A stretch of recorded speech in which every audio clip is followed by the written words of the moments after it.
Tout à l'heure, il y a une question relative aux élèves quand ils sortent des classes.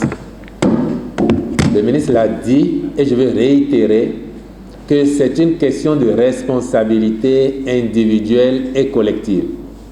Nous sommes tous des parents d'élèves. Nous devons sensibiliser nos enfants, leur expliquer qu'il est indispensable qu'ils gardent leur masque au visage pour protéger leur nez, leur bouche, et qu'une fois sortis de l'école, ils n'ont pas à ôter ce masque avant de rentrer chez eux à la maison. Déjà, chaque parent doit faire ça. Les responsables d'école sont instruits par les différents ministres pour le faire, pour n'admettre en classe aucun enfant qui n'a de masque parce que le gouvernement a distribué les masques gratuitement aux enfants.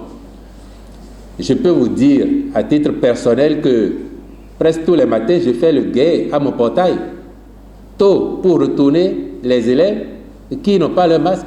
Et vous remarquez, comme vous l'avez dit vous-même, ils l'ont sur eux, parfois dans la poche, parfois dans le sac, et ils rechignent à le porter. Et moi, ils savent dans mon quartier qu'on ne passe pas devant si on est élève au moins et qu'on n'a pas porté son masque. Parfois, vous retournez chez vous chercher où j'en distribue. Ça, c'est du off. Mais c'est pour dire à quel point on est préoccupé et on fait ce travail-là. À tous les niveaux, cela doit se faire. Et ça me permet de dire à celui qui demandait si les mesures fortes ne vont pas revenir.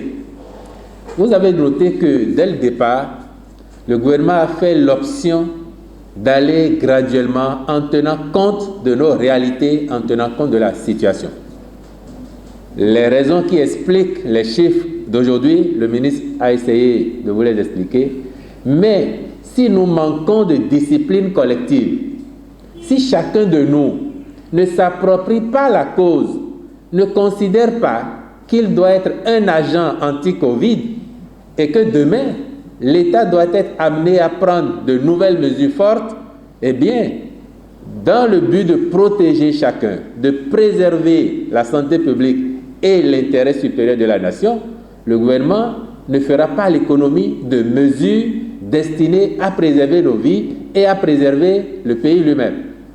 Il y a eu une séance ce matin avec les confessions religieuses parce qu'on a repris également et on sait très bien qu'il y a certains citoyens qui ne respectent pas les mesures. Ce n'est pas forcément la responsabilité des responsables religieux, mais le gouvernement leur a demandé de veiller à ce que ces mesures soient respectées dans les lieux où ils sont responsables. On a dit tout à l'heure, ce n'est pas pour stigmatiser tel ou tel. Nous sommes tous concernés. Donc, au-delà des confessions religieuses, nos maisons, les écoles, tous les centres de vie sont concernés par la question. Et chacun doit jouer sa partition. C'est ainsi que nous montrerons que nous sommes conscients de l'enjeu et que nous participons activement à la lutte pour freiner la propagation du coronavirus dans notre pays. Nous avons tous expérimenté le cordon sanitaire, le confinement partiel. Nous l'avons expérimenté et nous savons très bien comment cela a été vécu, les conséquences. C'est ça qui justifie les 74 milliards 12 que l'État a été obligé de mettre pour permettre de relancer les activités. Imaginez si on doit y retourner, et pour longtemps encore, ce que ça va appeler de ressources à chaque fois.